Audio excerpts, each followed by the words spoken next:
Good evening. I'm Anita Chung, Head of Heritage of Tai Kwun. It's my great pleasure to welcome you to Tai Kwun Conversations, whether you are joining online or on site at this auditorium in Tai Kwun. Tai Kwun Conversations is a forum for sector experts and professionals to share their knowledge, insight, and experience, and to stimulate more dialogue and connectivity with peers and the public.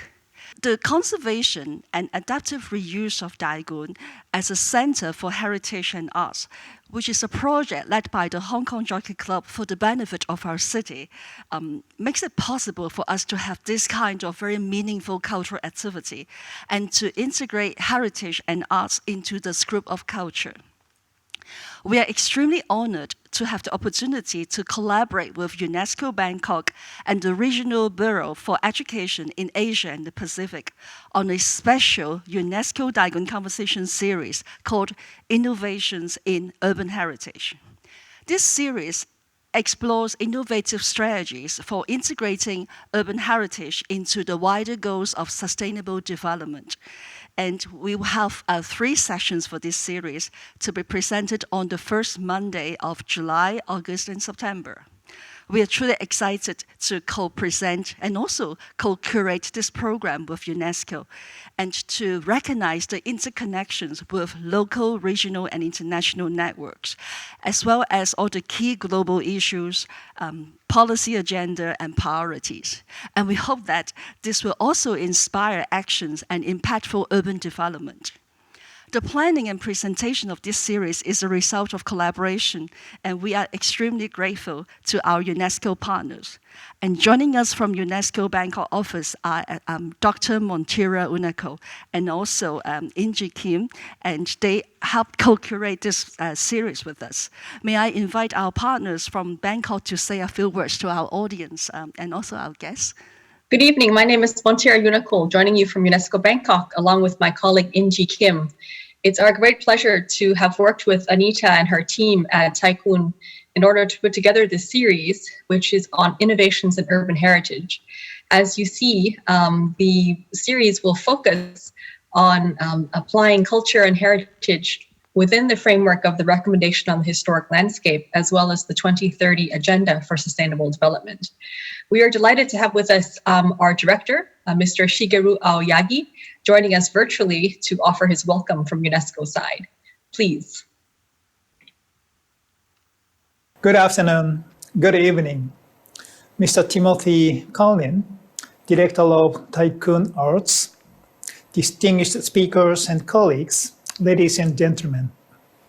I'd like to extend my warm greetings to all of you who are present and regret that I cannot join you in person this evening.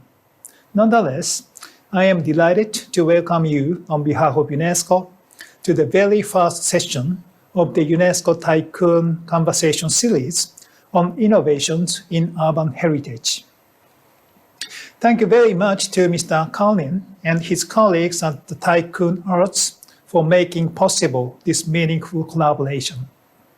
I recall in 2019, the Tai Kwun Center for Heritage and Arts garnered the highest award in the flagship UNESCO Asia Pacific Awards for Cultural Heritage Conservation.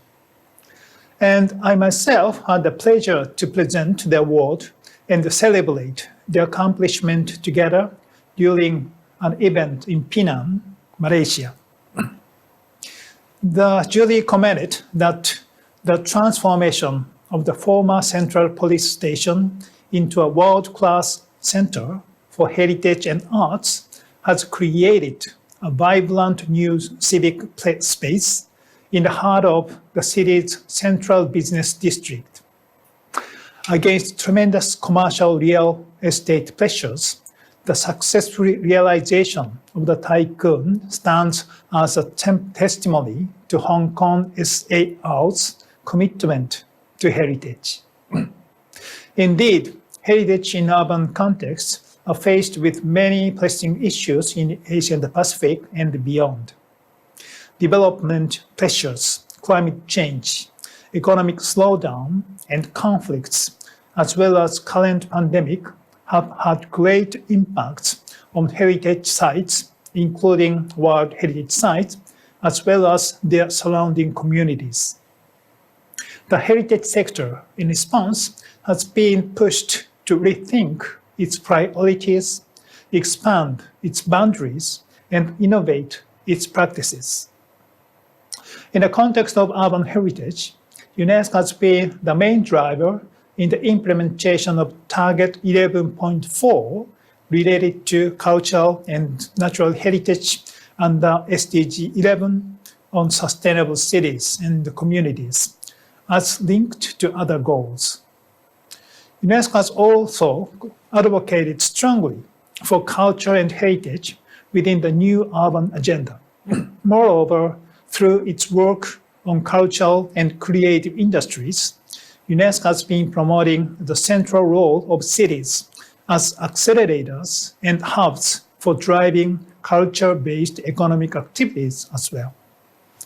Since 2011, UNESCO has called for better integration of heritage management as part of larger urban development plans and processes in the framework of recommendation of the historic urban landscape. Now that the global frameworks and the tools are in place, we gather to reinforce efforts for implementation on the ground, particularly in the Asia and Pacific region. Reflecting the main pillars of the SDGs, as well as key UNESCO mandates, particularly in this COVID-19 recovery moment, the UNESCO Tai Kwun Conversations series will cover 1. Urban recovery through culture, arts, and creativity. 2. Urban resilience through nature and culture. And lastly, urban inclusivity with regard to heritage, power, and gender in cities. By bringing together pioneers and visionaries from the public and private sector in these areas, the program will enrich the urban discourse for heritage in the region and generate ideas for innovations. UNESCO as a global clearinghouse will capture these insights and disseminate them through various platforms. We hope that our conversations will help local communities and cities to come up with customized solutions for innovations that make urban heritage management more sustainable from the social, environmental, and economic dimensions. I'm pleased to note that this collaboration and the proposed program are particularly timely in view of the recent 10th anniversary of the Historic Urban Landscape Recommendation, the 20th anniversary of the World Heritage Cities Program, as well as 50th anniversary of the World Heritage Convention. I sincerely hope that we can continue our joint efforts and thank our partners, friends, and colleagues who are here today. I wish you a fruitful dialogue that will continue to lead to greater impacts. I thank you. May I invite the director of Tai Kwun Arts, Mr. Tim Collins, to say a few words to our audience? Thank you very much, Anita. Thank you. Good evening. Lovely to see you here in the hall and also to welcome everybody online.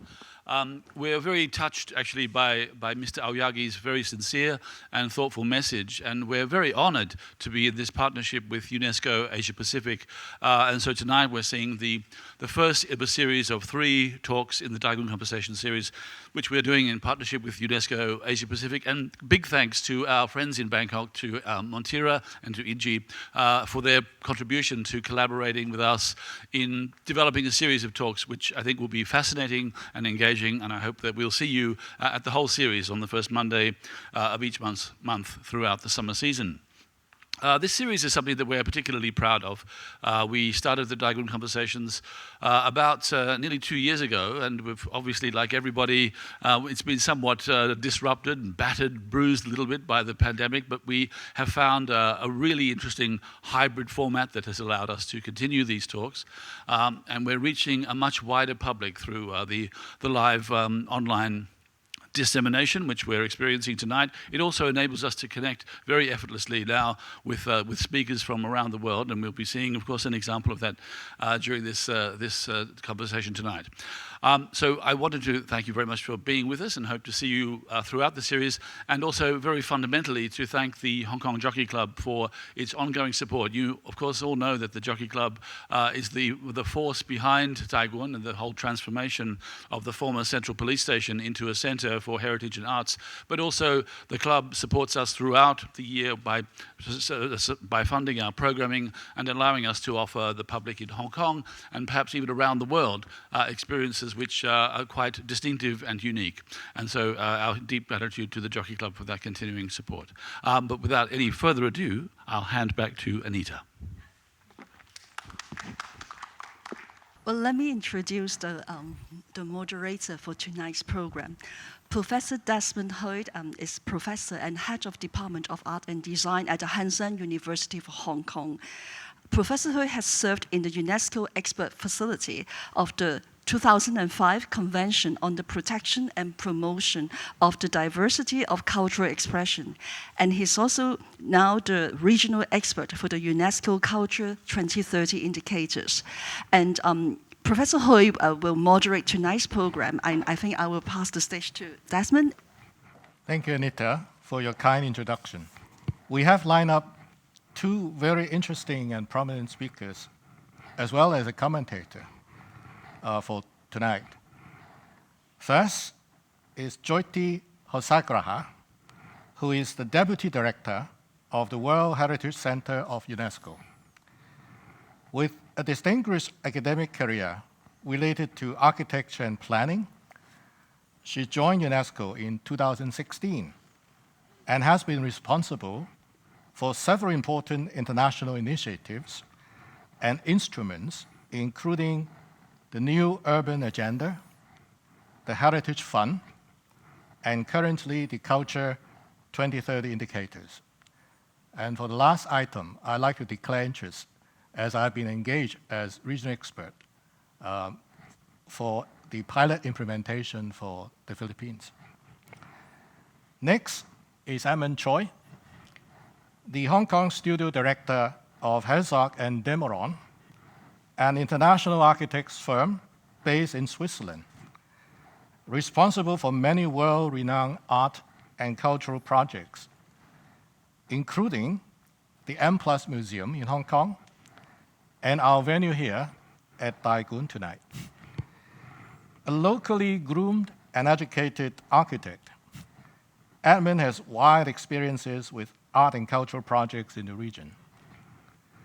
And finally, our commentator, Gu Xin, is senior lecturer from the School of Media, Film, and Journalism of Monash University in Australia. Dr. Gu has published widely on urban creative clusters, creative entrepreneurship, and media cities. She is now a UNESCO expert for the 2005 Convention on the Protection and Promotion of the Diversity of Cultural Expressions. So let me invite our first speaker, Jyoti Hosagrahar, to present her talk.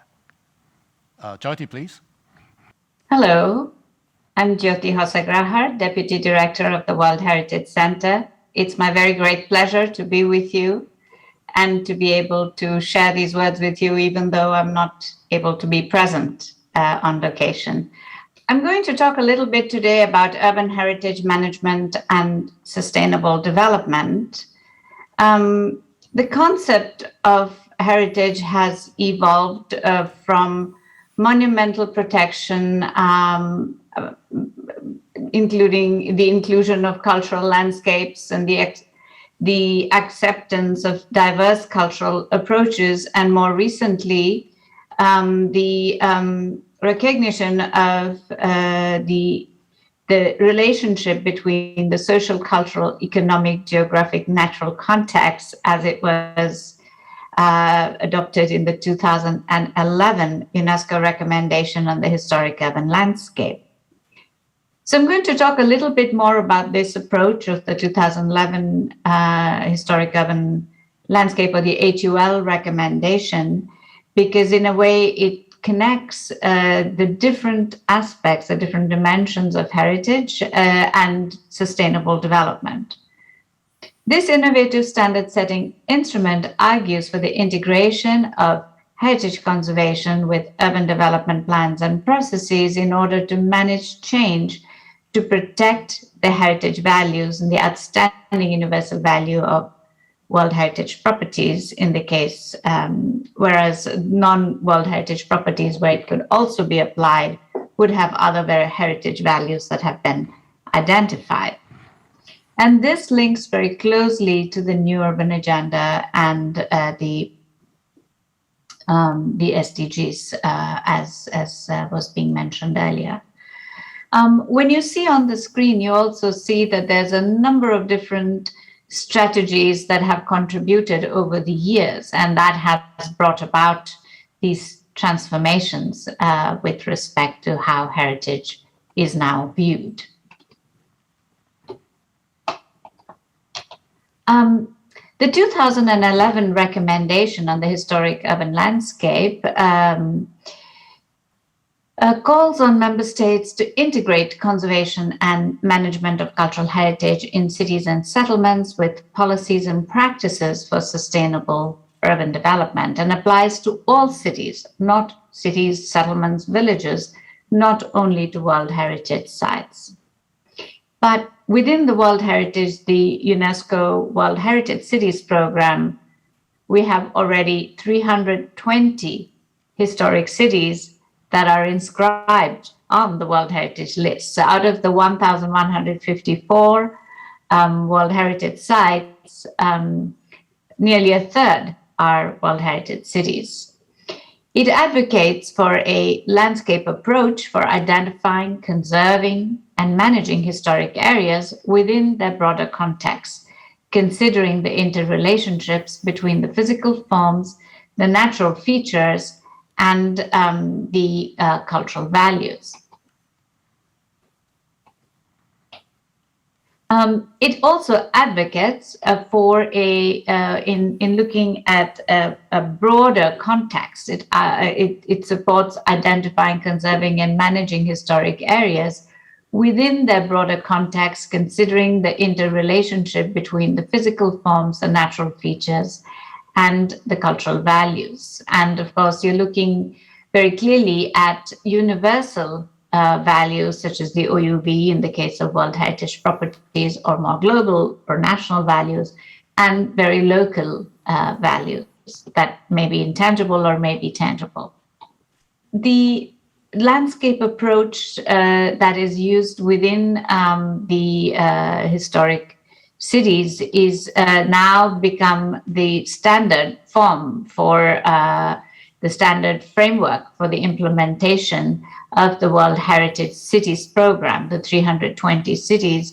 The HUL recommendation is the primary tool for managing urban heritage. And these cities, or maybe the World Heritage cities that are part of the World Heritage Cities program, maybe entire cities or towns or villages, or maybe parts of them that have been included. But basically, the HUL recommendation recognizes the importance of aligning with and furthering the 2030 Agenda for Sustainable Development, the New Urban Agenda, the African Agenda 2063, and the World Heritage Sustainable Development Policy, because the World Heritage Committee has adopted the World Heritage Sustainable Development Policy for integrating sustainable development perspective into the processes of the World Heritage Convention.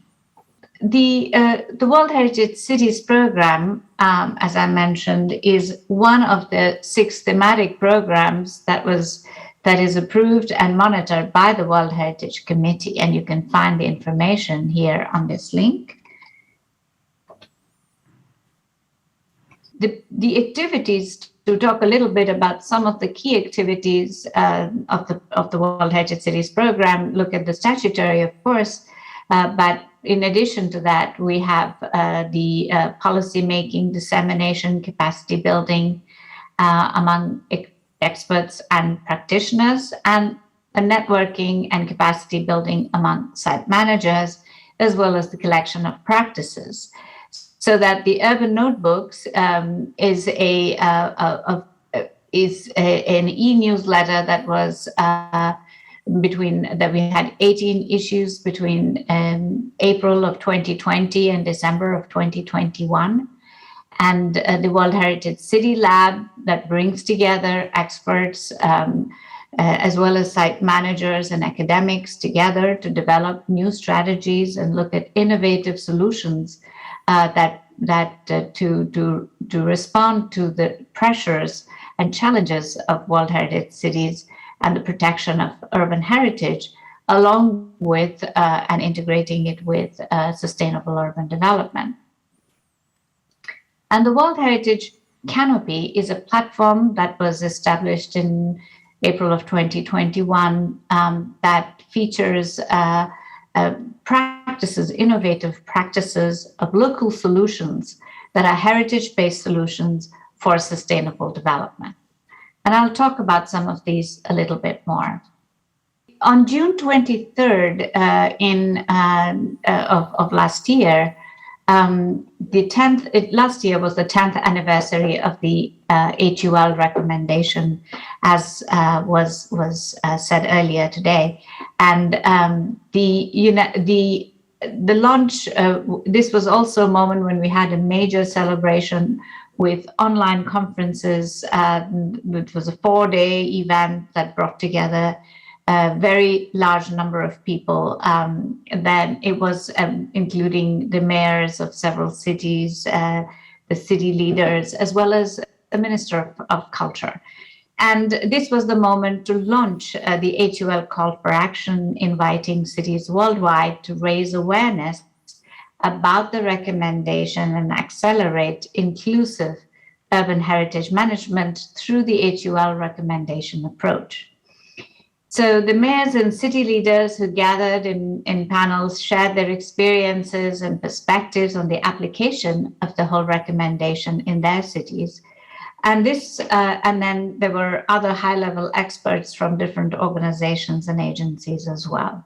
And there were a number of regional meetings on the same topic leading up to these major events. So the HUL call for action, and I take this opportunity to invite all of you to join the HUL call for action by signing up at the link here, is an open call inviting cities as well as experts, universities, institutions, organizations, or individuals to commit to support and implement the HUL recommendation in cities, towns, villages that they are working in. It works enabled to sensitize local and national actors about the HUL recommendation approach and encourage their implementation. The second action that you could commit to is to respond and to promote local consultations and processes for such consultations with stakeholders, including public, and is to develop local heritage management actions based on the HUL approach. So you could adopt any of these three or all of these three and sign on for the HUL call for action. To date, we have the HUL call for action. We have 145 respondents who have joined this call for action from all around the world. The 10th anniversary itself, as I said, brought together more than 1,000 participants who were experts, professionals. They were city managers, mayors, vice mayors, city planning authorities, city authorities, essentially, national focal points, and universities who are engaged in supporting the work of these cities, because it is usually the cities and the experts who all work together. So now we're looking at a year later and seeing what actions have been taken, and we are now in the process of developing a series of HUL cafes online exchanges. Just to talk a little bit about the World Heritage Sustainable Development Policy that I mentioned earlier, which is really the policy document for integrating the sustainable development perspective into the processes of the World Heritage Convention that was adopted in 2015. So it was adopted the same year that the 2030 Agenda was adopted, to harness the potential of World Heritage properties and heritage in general to contribute to sustainable development and increase the effectiveness and relevance of the 1972 Convention. And in this document, there were 4 key dimensions that were identified: environment and sustainability, inclusive social development, inclusive economic development, and fostering peace and security. And subsequently, we have gender equality also identified as a key aspect. It's important to mention in talking about historic cities that the situation of the current situation, the crisis of climate that we are all facing. The climate crisis is particularly critical in cities where half of the world's population resides and affects directly the quality of life. 90% of the world's cities are coastal and are likely to be impacted by climate change, including sea level rise, stormwater surges, flooding, and other major climate-related disasters. The cities, a third of the World Heritage cities, a third of the 320 World Heritage cities are along the coast, and historic coast of an ocean coast. And of course, rivers, if you start to look at those with rivers, there's many more. Historic cities are particularly at risk because many of them developed for historical reasons along the coast or along major rivers. And this has an enormous significance for World Heritage cities, but more generally for the protection of urban heritage and for sustainable development. During the last World Heritage Committee meeting, several State of Conservation reports on World Heritage cities indicated threats related to climate change. So it's really the top threat to World Heritage properties today is climate change.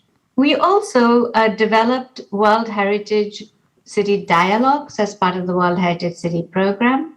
And these are ways to bring together on a digital platform the site managers of different World Heritage cities who meet together region by region to exchange for peer-to-peer learning on solutions and strategies, as well as the difficulties, the challenges of managing World Heritage properties, World Heritage cities. The World Heritage City Dialogues in 2021 gathered more than 100 participants, site managers, national focal points across the 5 global regions, and a special focus was placed on adapting cities for climate resilience, the theme of the World Heritage Cities Day for 2021 on 31st of October.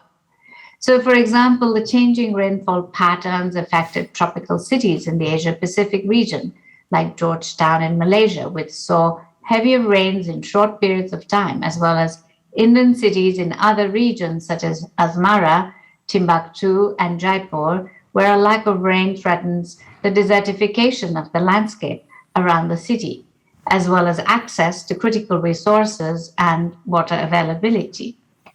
The strategies to learn from traditional knowledge systems exist here. So in order to face these challenges, a number of strategies were identified by the participants, especially on learning from traditional knowledge systems to mitigate and adapt to climate change and increase resilience. Historical settlements throughout the world have developed systems to manage disaster risk and minimize flooding, for example, that we are aware of. But the circumstances in many situations have changed completely, where concrete, for example, has been used extensively and blocks many of the natural drainage systems in urban areas, for example.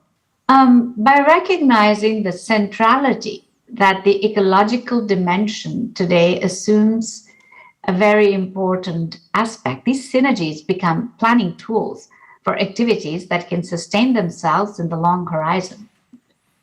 In the context of the HUL recommendation, urban heritage is seen as an asset that can contribute to, or as a resource that can contribute to the implementation of high quality, human-centered projects. Circular models and their relational value represent an important element to trigger concrete initiatives for broader sustainable development.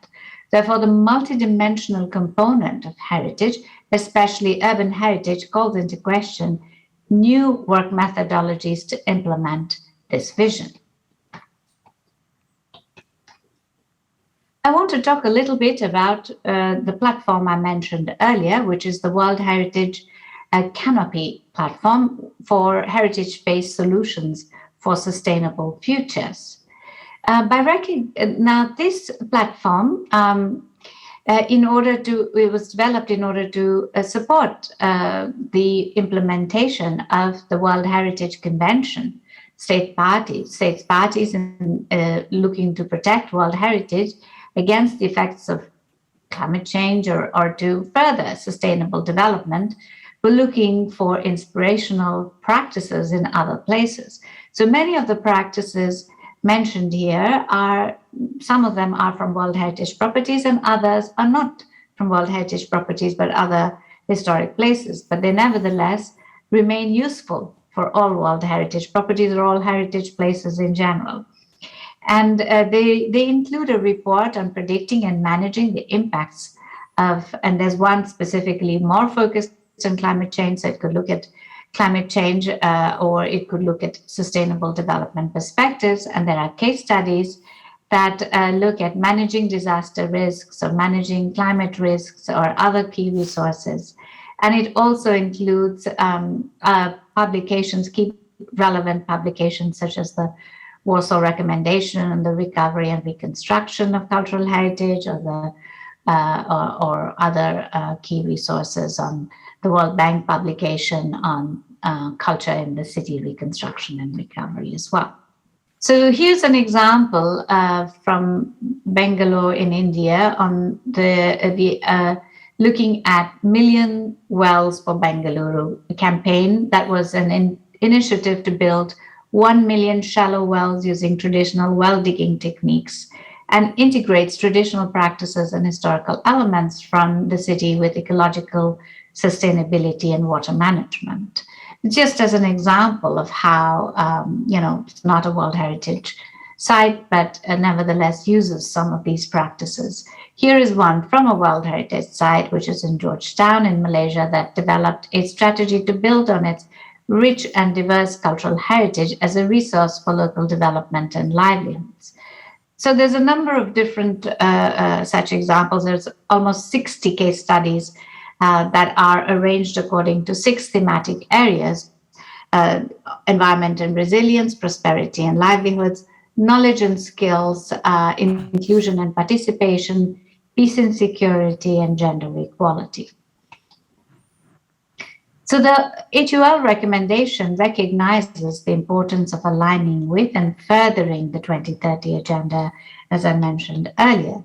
This image shows the UNESCO's efforts to capture culture's contribution to development, to sustainable development, as something that isn't new, that isn't just happening now, but something that has been happening over 50 years that this has been developed, because UNESCO is the only UN agency with a mandate in the area of culture and with the authority and recognized competence to assist member states to build human and institutional capacities and reinforce their competence when developing policies to support creative sectors and promote sustainable development, and with a unique expertise in cultural statistics and cultural data.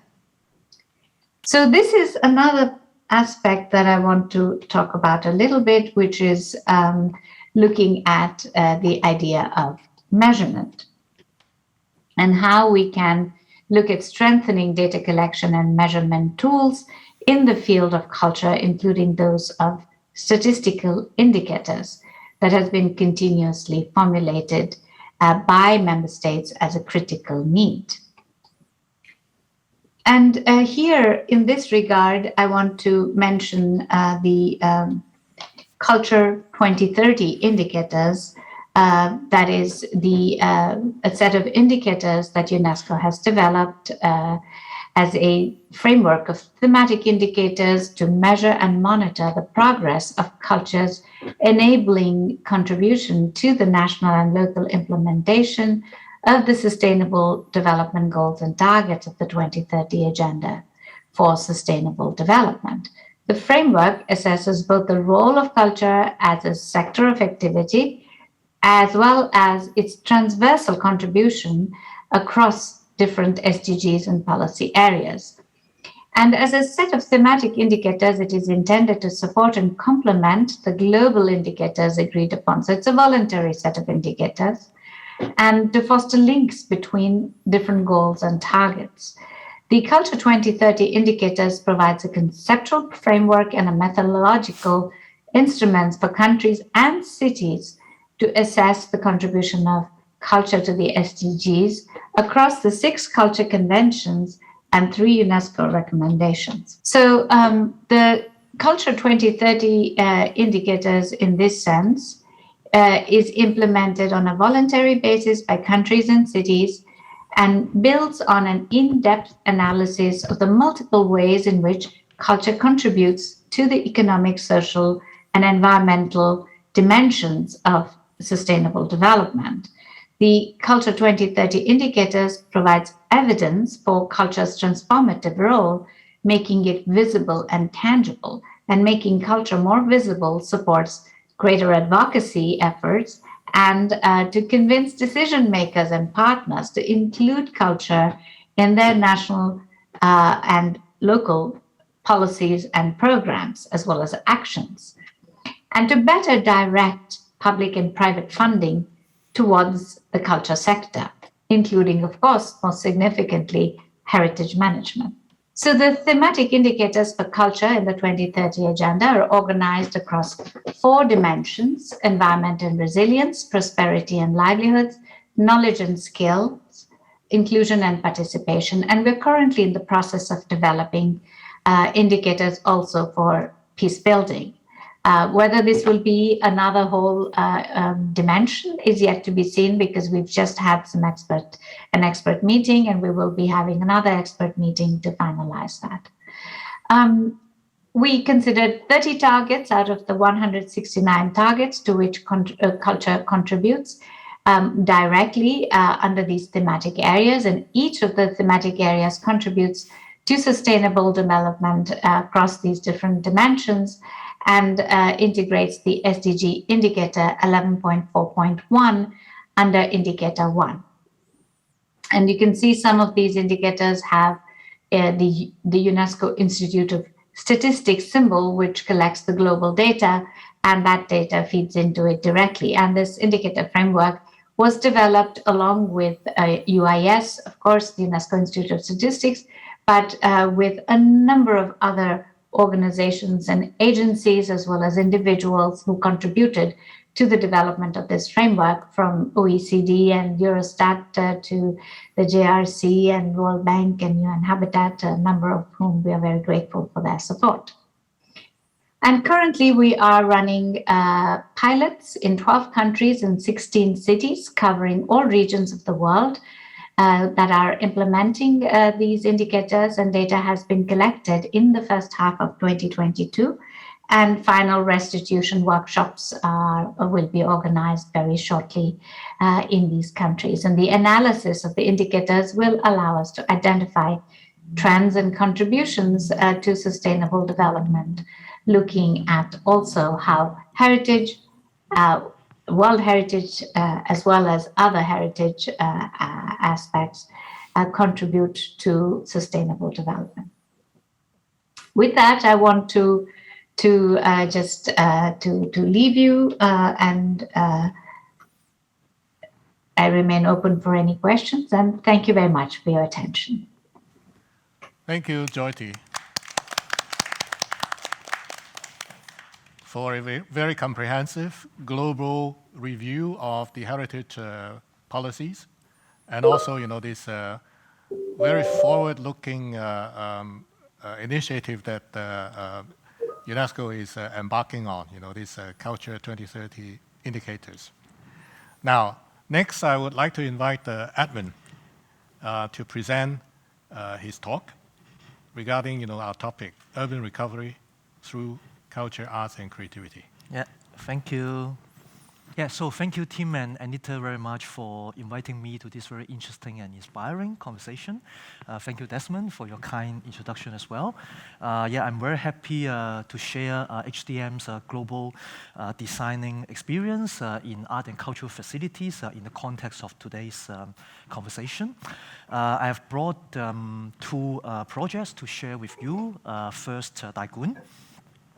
So Tai Kwun, as all of you may know, was the former Central Police Station, Central Magistracy, and Victoria Prison, established back in the beginning of the British colonial time, and sitting uphill on a mountain with a commanding position overlooking the city and the harbor as a symbol of law and order at that time, as you can see from this image. Yeah, and then after more than a century, the context changed dramatically. Yeah, all the surrounding buildings were developed from low-rise buildings from the previous image to all high-rise towers all around, while Tai Kwun site remains largely unchanged and became a rare courtyard, like an urban oasis in the hyper-dense urban environment. And then inside is further composed of two courtyards, the parade ground, where the top right image is, where the policemen used to work and live, and then the prison yard, the lower right image, where surrounded by prison buildings and high prison walls and fences. The whole compound was decommissioned in 2006 due to insufficient space and functionality. The entire compound was vacated and became one of Hong Kong's most important remaining historic monuments.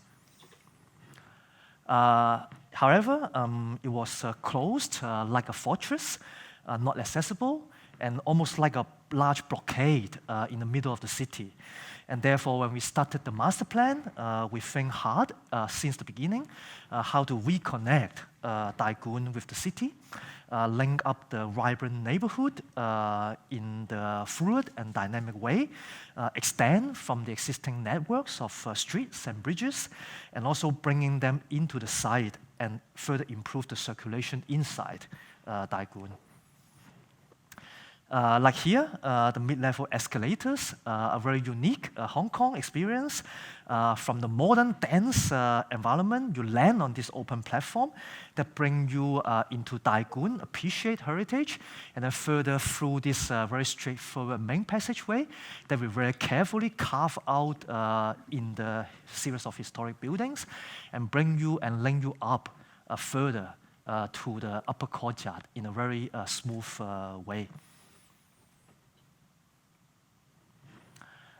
All the 16 historic buildings, as I mentioned, are meticulously conserved and restored with authenticity.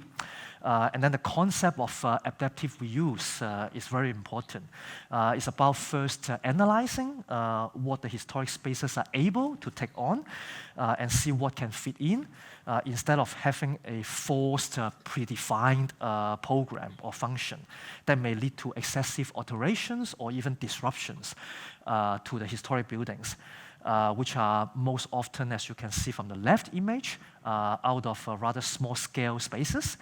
And then in order to further develop and revitalize the site, we need medium to large-scale spaces, and therefore we rather put them into the new facilities. So here you see in this overview the two new buildings, which are carefully inserted in the wider context of the historic building. And they are actually put in the only available positioned on site where no significant building had existed on site. And then the new buildings, they are in a similar scale to the historic fabric, not overly powerful, and rather sit in the part of a bigger family. Yeah, the historic granite boundary wall, as you can see from the left image, is also very important, significant. And so we fully respect that, and we engage that by hovering the new building slightly above the historic wall, creating this contemporary gesture to announce something new, an introduction to the revitalization. And then underneath the building volume, to the right-hand side of the image, you see a surprising public space. It's shaded from sun and rain and allow all kinds of possibilities for different programs, and also framed by the new building from the ceiling and also historic buildings from the two facades on the side. The historic and new building, as you can see from these images, they together embrace the historic courtyard. And the buildings, they are not sitting just next to each other. They're actually interconnected, as you can see some bridges between them, so that they are really working hand in hand together. For example, this one on the left-hand side, the historic prison cells, they were very carefully restored and then turned into pre-function and supporting spaces next to the auditorium where we are right now. And then the other example, in the other new building, we had the historic prison, which we convert them to a contemporary art gallery, and then together with a bridge linked to the new gallery with modern facilities and skylights in the new building, so that the historic and new, they really together form this holistic art experience in Tai Kwun. I briefly spoke about more the hardware, and of course equally important is the software, the diverse and inspiring program that is activating every part of the site, and we are really very happy to see from all kinds of social media that since the Tai Kwun opening in 2018, people really enjoy the place, as you can see from all these images. And people either come to learn about history, appreciate heritage, or see an art exhibition, or join this very inspiring dialogue today, or just come for leisure, meet friends, explore, and being curious, and do it in their own way, almost. And we believe that for heritage revitalization to be successful, you really have to involve local and international together. First of all, it has to be welcomed and enjoyed by the locals, as I show you all these images, and then to create a sense of belonging and engagement with the local community, so it can continue to grow in a vibrant and specific way. And then on the other hand, at the same time, to set a very high quality standard so that it would attract international attention and also collaboration opportunities like what we have today. The next project I would like to show you is M+. So M+ is one of the flagship venues in West Kowloon Cultural District. It's Asia's first global museum of contemporary visual culture. It engages all the ingredients that make Hong Kong so special, as you can see from this image. The nature, the water, and the dense urban fabric all happening at once. When we started the design competition, the key question for us was how we can anchor the project into this young, reclaimed land, and how to create a design that is specific and unique to this place in Hong Kong. The Airport Express Tunnel that runs diagonally across the site, as you can see from this blue line on the left-hand side of the image, gave us the inspiration. It was initially seen as an engineering challenge, but very quickly we realized the huge potential with it. So rather than hiding it below ground, we uncover it, we review it, and we really make it part of the design. The tunnel has a very specific shape, as you can see from the previous image, and also this diagram on the left. It creates a very unique space, a space that you would not have been able to design. You basically just find it. It's like a found space, almost like a piece of archaeology, modern archaeology or urban heritage to the topic today, in the heart of the city. And the entire ground floor areas, underground floor areas of the museum are really influenced and formed by this tunnel, literally anchored and rooted the entire building on this very important piece of infrastructure in Hong Kong. It created this large-scale art space at the center of the museum, well connected on multiple levels and directions. It forms the heart of the museum, as you can see from this image. It becomes this vertical atrium experience. Looking down, you see this diagonal is literally where the tunnel is, and look into the history of Hong Kong. And then with it, it creates a large flexible space, like a stage almost, that inspire artists to create art installation, video projection, music, dance performance, all forms of visual culture. When you look up, you see the upper part of the gallery level, the tower of the museum, and the sky beyond. On top of the fun space, topography is the ground floor, is the public platform, we call it, the main hall, the ground floor of the museum. It's a very open platform, part of the walkable city concept of the whole cultural district. It's easily accessible from all sides, also vice versa. People can have views out to the harbor in front, to the park to the left, to the Central Avenue, connecting to the rest of the cultural district, and to the adjacent cultural facilities, the future Lyrics Theatre. It's a very porous building. It literally attracts people coming into the building with curiosity. Once you get in, you will discover the world of art and culture, both vertically, as I explained, and also horizontally, with easy access and orientation to all the different functions, the reception desk, the exhibition hall, learning hub, moving image center, so on and so on. People can really feel free to navigate and define their own journey throughout the building, and then set their own needs and point of interest in the project. Either spend 1 or 2 hours or at the entire day in the museum. The experience even continue outside the museum with escalators, as you can see, directly bringing people from the adjacent park to the museum's roof garden. It's conveniently and accessible even after the museum is closed. And then from the roof garden, you get a panoramic view of the entire Victoria Harbour, as you saw from the video, and then to the city and to the rest of the museum as well. On top of the ground floor is what we call the floating platform, the main level of the art galleries in the size of almost 2 football fields. It's organized around a central large lobby you see in the middle of this diagram, like a plaza in the city almost, leading you to 4 quadrants of exhibition spaces, from small intimate gallery to very large and tall gallery. And then we created a wide range of character of exhibition spaces, offering creative potentials for the curators to show different forms of art, from white cube to industrial concrete to refined bamboo finishes, and also with views to the city, different lighting conditions, and so on. Very importantly, we consider sustainability right from the start of the design process, from the position and orientation of the building to various passive and active energy-saving systems in the design that will help reduce the overall energy consumption of the museum, but still fulfill the very high standards and requirements of a large-scale museum in terms of protecting the art and also the well-being of the people. Last but not least is the tower of the museum, which accommodates the offices of the museum staff, the members' lounge, and a few restaurants at the top.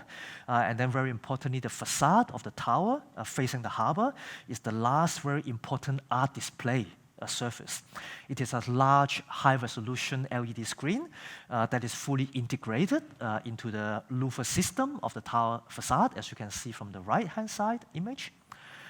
And then the media screen really announces the building to the city and brings artistic messages across over the entire harbor and to the city, so that people can experience art even before they visit the museum. In summary, the museum has its feet into the ground, firmly anchored into this place by the fang space, as I explained, and it reaches out to the sky, to the city, shows its face, its presence, and contribute to the famous Hong Kong skyline, and really put Hong Kong, hopefully, on the global map of visual art and culture. That's a quick summary of the two projects I would like to share today, and hope that can lead to further conversation in today's talk. Thank you. Thank you, Edmund, for your very detailed explanation of your concepts for these two projects, flagship projects in Hong Kong. Thank you. I was planning to begin with discussions from the immediate responses of the speakers themselves on the presentations. So I, in fact, would like to have asked Jyoti with her macro views on culture and the transversal connections to the various sectors and the policies. How would she react to Edmund's presentation on the cases of art and cultural interventions to the city? In particular, the way they transform urban heritage in the new revitalized context. So maybe, Montira, you could step in to give some responses.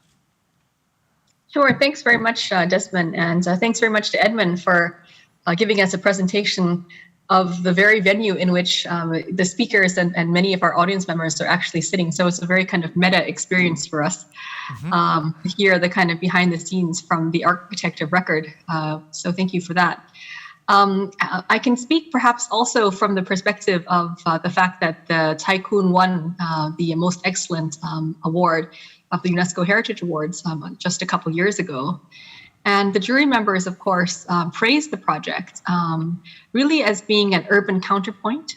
So taking the heritage structure of this colonial era and then crafting this new contemporary response, which has nods and sort of winks, to the materiality of the historic space and then of the original configuration, but at the same time, being very much of its own time. And in a sense, I think that's part of the larger message that UNESCO is trying to make, that in fact, culture is traditional, but culture is contemporary. And I think it speaks very much to that one of the early slides that Jyoti showed, which is all of these different layers of dimensions of culture, but also nature and people interacting with the city. And so with whether it's from the side of the physical design that was very masterfully done, whether it's at M+ or in Tai Kwun, or in terms of the software side of it, in terms of the programming, using arts and culture as a way to engage the city and to engage the use of these spaces, I think is something that clearly gives a new life to the city, but also has a potential to enliven the intellectual and social vibrance of the city as well. So I think it was interesting that Edmund's presentation was, in a sense, very architectural and building scale, but it was building scale that was very much knit into the larger fabric of the city and larger economic reality of Hong Kong as well. So I think that was a sort of a nice balance between Jyoti's sort of very macro, very policy level introduction to UNESCO's work in the area of cities, and then showing us really what does it mean on the ground at literally at building scale. Very good response, Montira. And now I turn to Edmund. How do you respond to Jyoti's presentation? Are the UNESCO's grand visions too far-fetched to have any concrete relevance to your work as an architect? No, not at all. Well, I think for us, we are very much concerned about the wider urban development at large in many of our cultural projects, particularly. And then what we always try to do is, with the very big vision in mind, but at the same time being very specific in the area where we are best in our profession, which is, after all, design. And in every project, we really try to put in a public component. As I show you in the 2 projects today, that we really try very hard to how to make it enjoyable and welcomed and well used by the public, by the people. Because we really believe that is fundamentally, in the end of the day, what makes the wider sustainable urban development in the long term really can have the potential to further grow and use a certain particular project as somehow the catalyst to then trigger a further positive development in the wider context. And take Tai Kwun as, again, a very good example. We being in Hong Kong, we know very well how much Tai Kwun has actually changed the entire neighborhood around, from very quiet and closed area, as I was explaining, to very vibrant part of the city.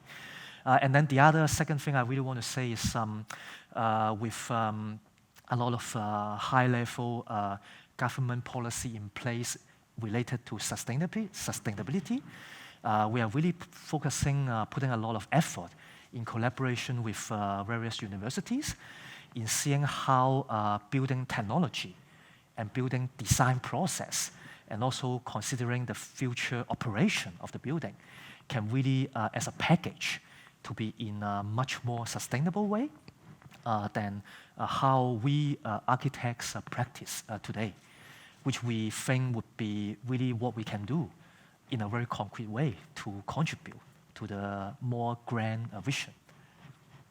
Well, I'd like to follow up with Edmund for one more question before sure. I actually move on my other questions. Your company is a very international company, and you have experience actually all over the world. Yep. Now, how would you compare your projects in Hong Kong, with those other projects? I'm thinking about, Tate Modern, and then more recently, the RCA, and then all these wonderful, arts and cultural projects in other cultural contexts. So how do you deal with this difference in terms of the culture and the society in which you're working? So, as I mentioned, people is really kind of at the core of our design for island cultural buildings. And in that sense, people from different countries and different cultures, they very often has a very different way of engaging with public spaces. Say in Hong Kong compared to London, compared to Beijing and Shanghai, it's always very different. We can have many examples, as we all know. So therefore, for us, we always try to, first of all, understand what's particular about the people and the culture, and then try to design a space, an area, and the atmosphere that would best suit to the people. So for example, in Tate, we have this turbine hall from the historic powerhouse. And then we basically designed this kind of very hard, very industrial space with concrete floor and all that. And then you see the people in London, they can really engage themselves. And I really can still remember one of the amazing exhibition from one of the artists who made this sunset in the space, where people literally just lay down on the floor and then enjoy themselves as if they are sitting on a beach. And for example, that kind of behavior wouldn't be the same as you are in Hong Kong or in China. And then for example, in Tai Kwun, we care a lot about the climate component. So therefore, we try to make a lot of shaded spaces for people so that it can be welcomed, even if it is under harsh summer sun and raining and so on and so on. All right. Thank you, Edmund. Thank you. Now, I'd like to perhaps invite Tai Kwun to respond, to the presentations.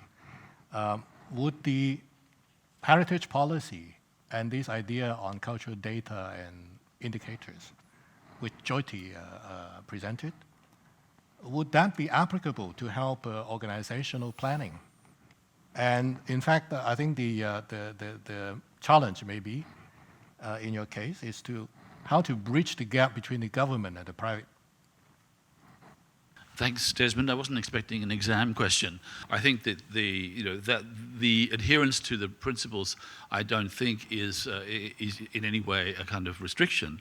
But they're well grounded and they're well articulated, and they leave room for a very individual approach. And I think we're the beneficiaries of a very individual interpretation of this unique site, which I think is proving itself to be highly effective in reality, as we see the public coming in really significant numbers.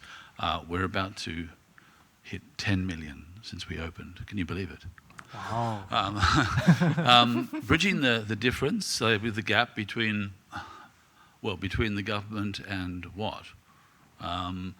We have been in the really extraordinary position of having the Hong Kong Jockey Club as the force behind the whole conservation and revitalisation project. And I have to say, when you observe the difference between exclusively government-led projects and this particular project, there are some really striking differences.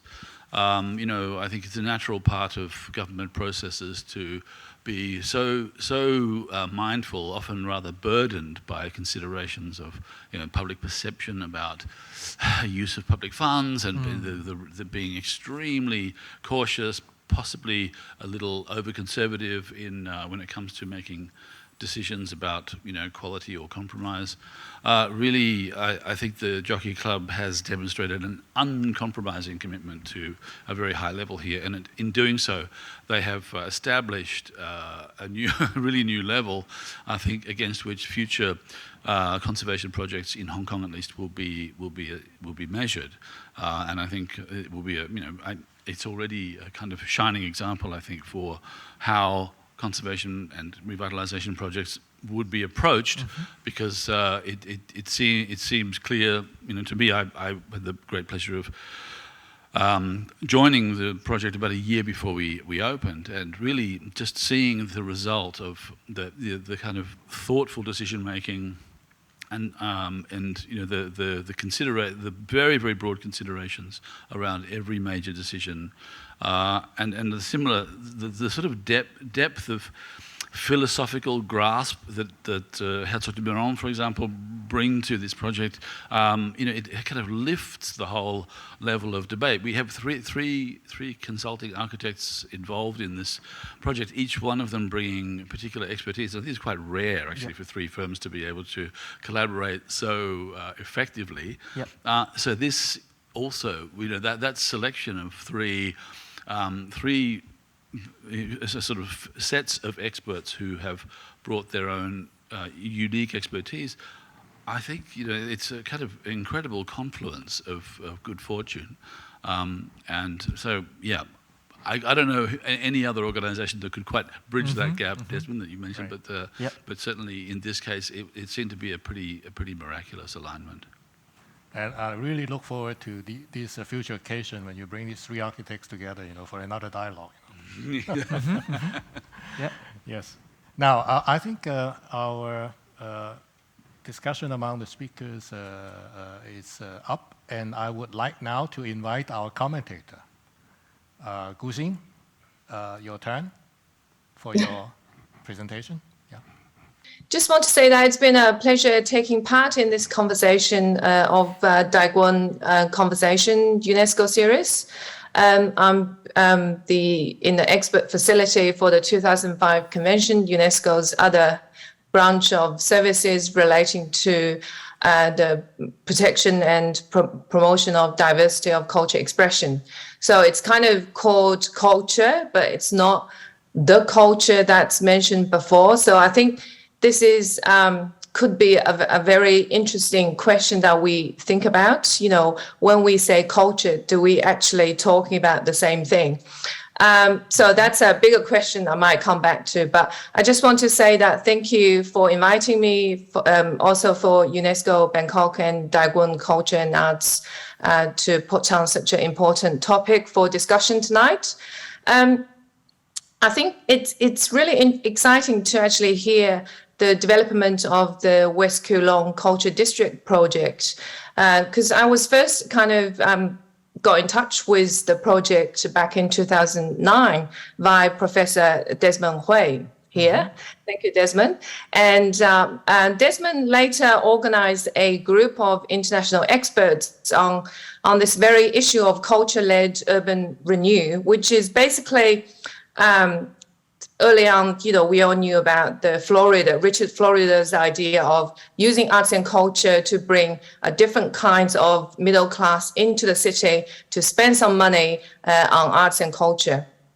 So that was the kind of original creative city, culture-led urban renew ideas that we kind of all worked on together as a group. So Desmond brought us here to have a look at the heritage sites in Hong Kong. A lot of them, actually, I saw the old pictures of these prison places that Edmund have shown us here. And that was really interesting, kind of brought back lots of interesting memories back in 2009. And I'm so happy to see that these are being developed into very exciting cultural landmarks for Hong Kongers to enjoy and cherish for years to come. So I just want to kind of talking a bit more about this idea of urban heritage sites in relation to arts and culture development. I think a lot of these sites have been massively transformed into places for culture production and consumption around the world. It has become a model of its own. And so I'm sure audience here are very familiar with concepts such as culture cluster, creative precincts, culture quarters, or creative neighborhoods. So these terms have been floating around for many years, but we kind of forgot that actually how they happened initially, they were not really planned. They were what we call happy accidents. They emerged organically around mostly in industrial lands and also underutilized heritage sites. And many of these new uses by arts and culture industries were initially semi-legal. So they're waiting for demolition or restoration. And so rents were cheap. And so artists were using those sites also because they're very close to the CBD with easy access to all kinds of urban amenities.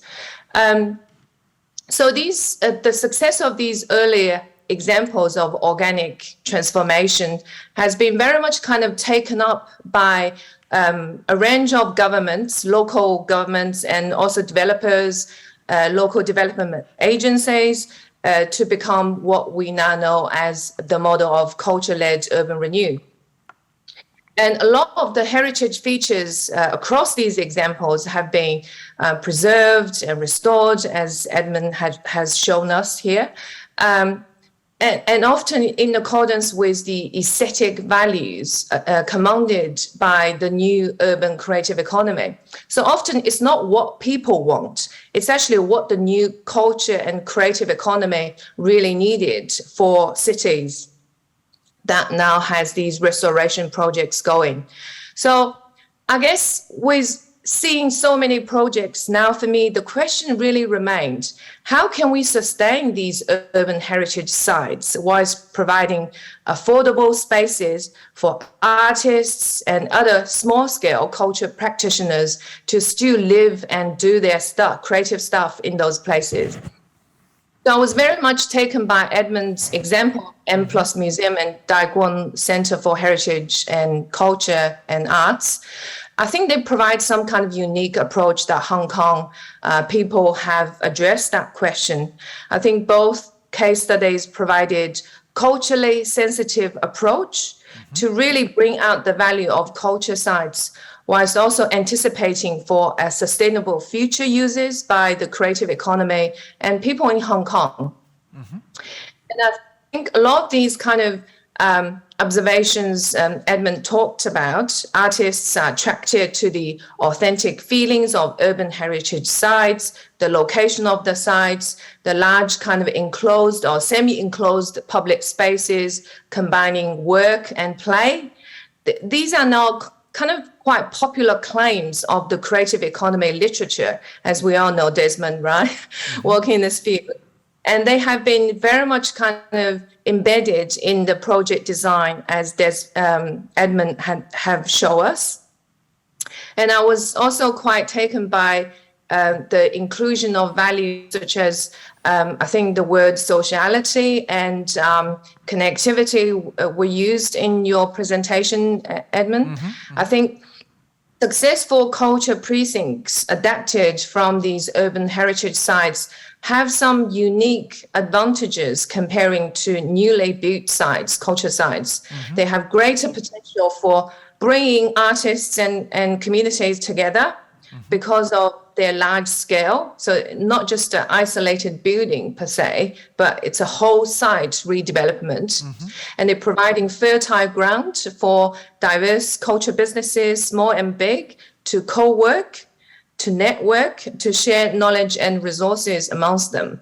And they do not have these kind of prescribed use. So as you've shown us, so it's not always about exhibition, could be functions, meeting rooms, community activity centers. So they're not kind of, the reason they're diverse and decisive in terms of function design, I think, is for them to be challenging spaces where it's very hard to actually convert them into modular office buildings, boring modular office buildings, I should say. So all I'm saying is that they are part of the culture identity of cities, like in Hong Kong. They contribute to the urban history that many local arts and culture and creative businesses share the same identity with these buildings, and that would be the success to really going into the future.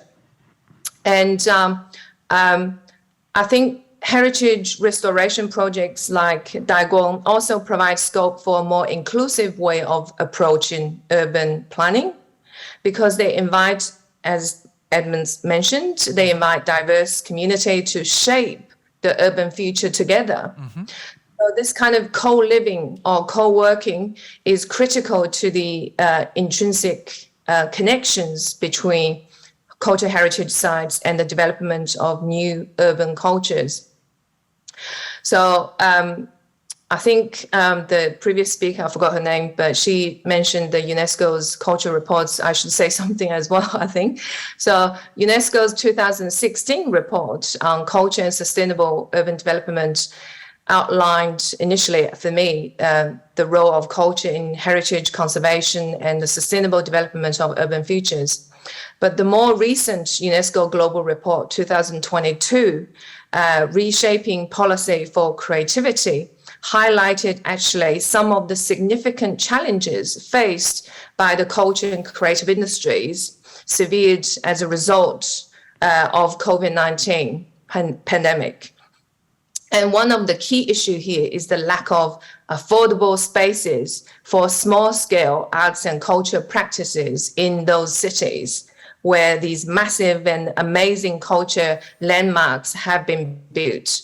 So what I kind of want to leave this question in people's head today is that you probably have already sensed this kind of paradox in these policies trying to drive urban and arts culture heritage development.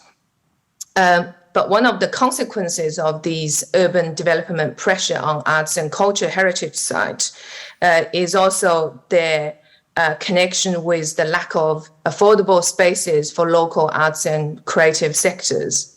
And I think this paradox, whilst being challenging, also provides the opportunity for us to really revisit some of the questions of how we should value these heritage sites and their connection to the new kinds of inner city creative economy beyond the traditional kind of real estate model.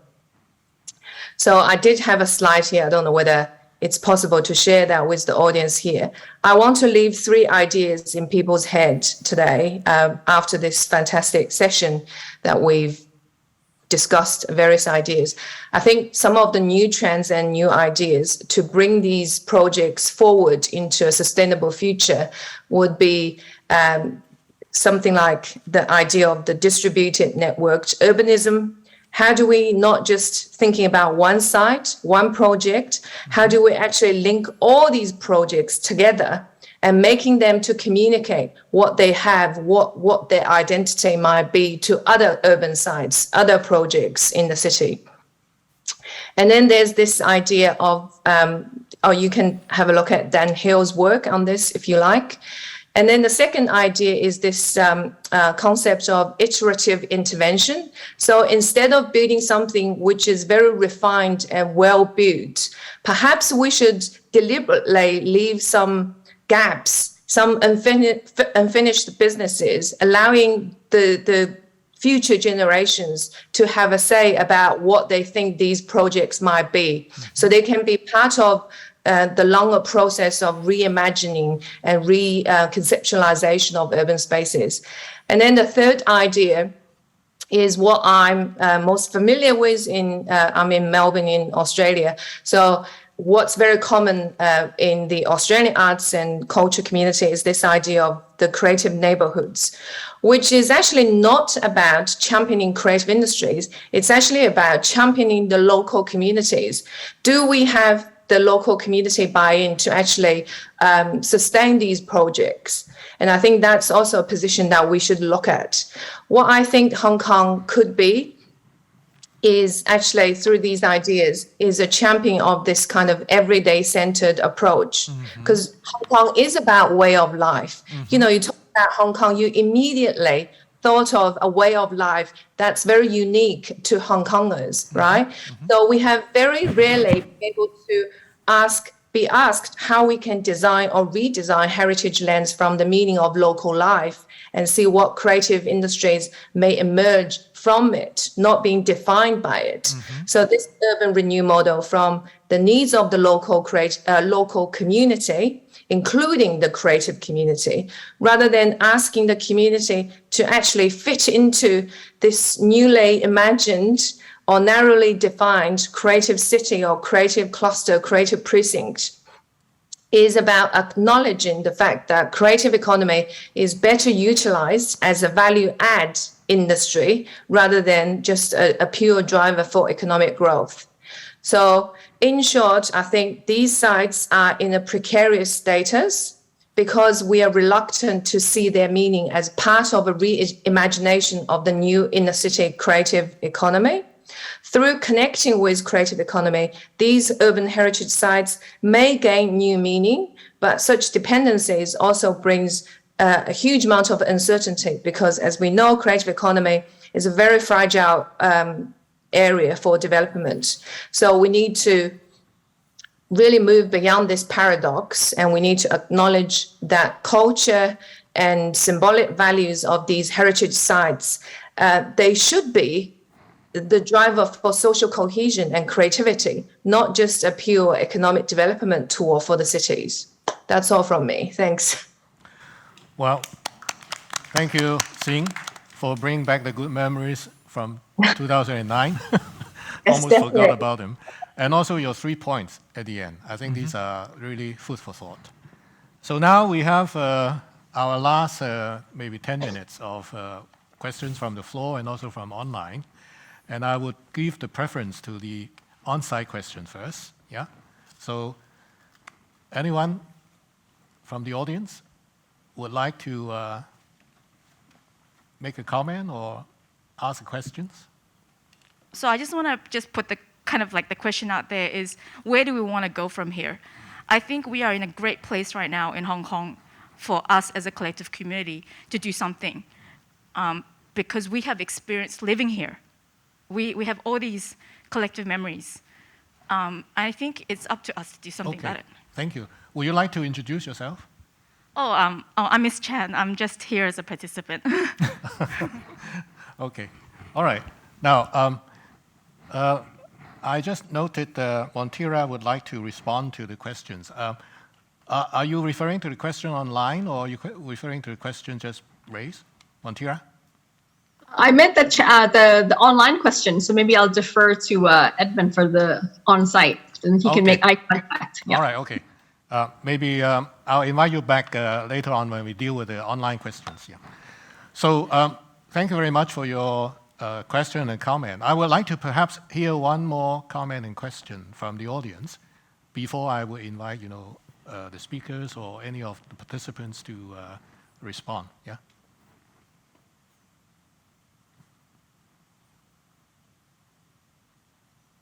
Anyone?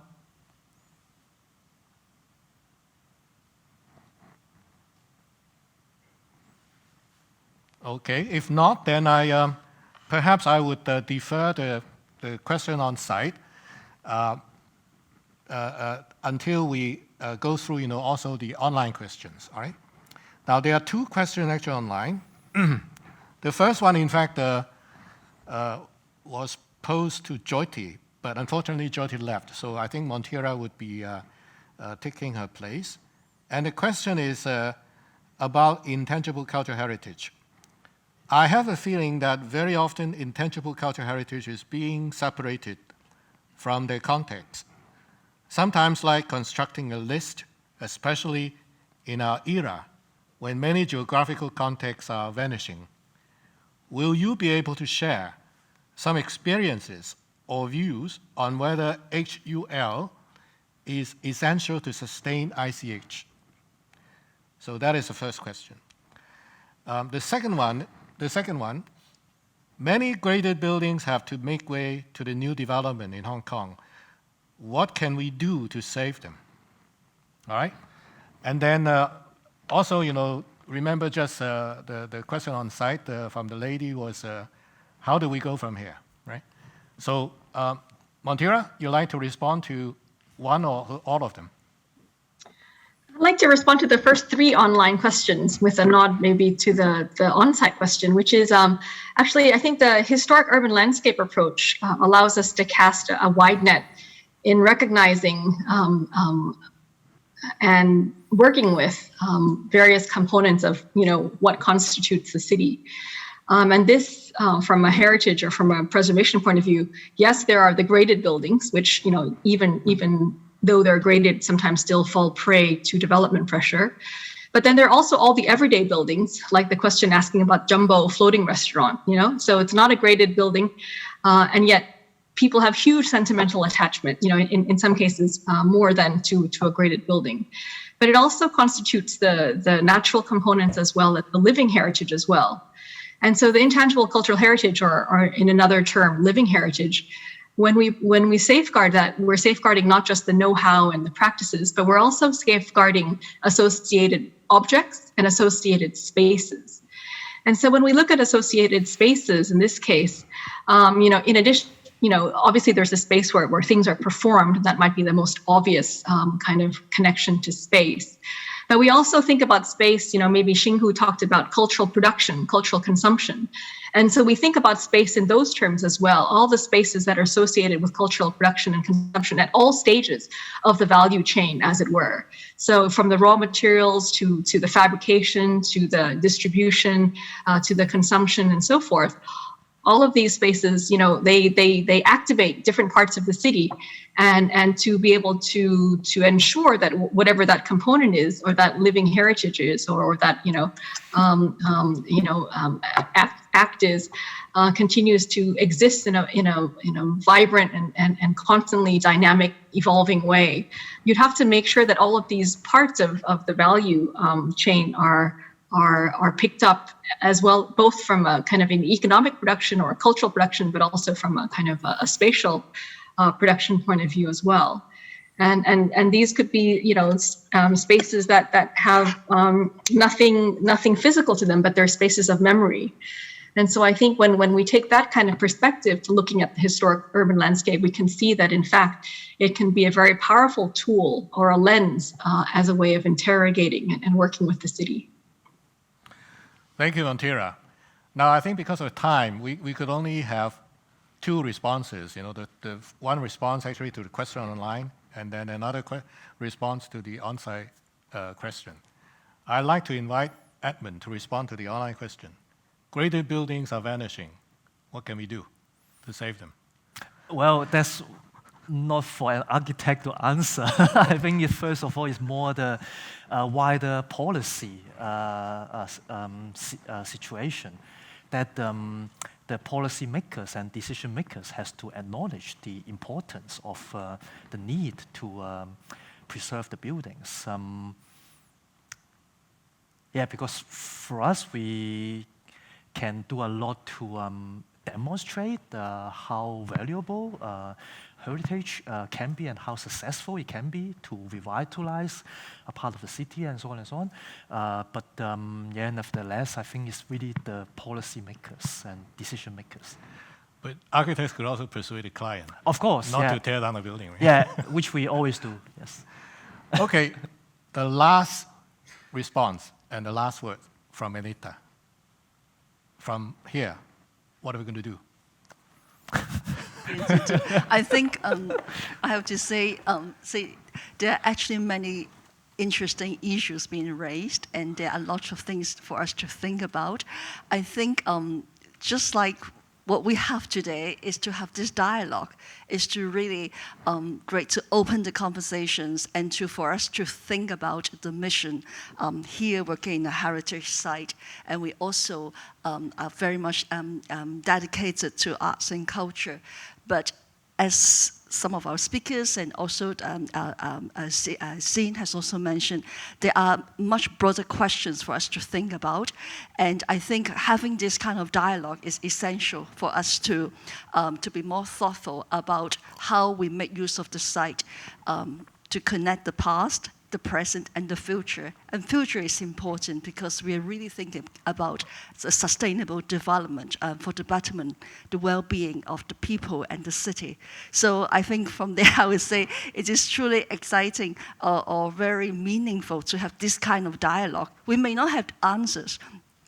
We cannot have ready answers for everything, but I think more important is to think about all these relevant issues for us working in a heritage site or working in the creative industries. So thank you so much for to all the speakers and all the participants, the audience, whether you are here on site or online. And I would like to say that we also have two other sessions. Maybe we can show the slides. The next section will be talking about climate change and also the nature-based solution. And also the third one is about social sustainability, about equality and inclusion. So please join our other two sections. And thank you so much for your participation and for joining this conversation. And if you have 1 more minute, I will appreciate to hear your feedback, and we will have a survey so you can give us your feedback about how you feel about this program, and this will help us to plan for the future. Thank you so much for joining our conversations tonight. Thank you.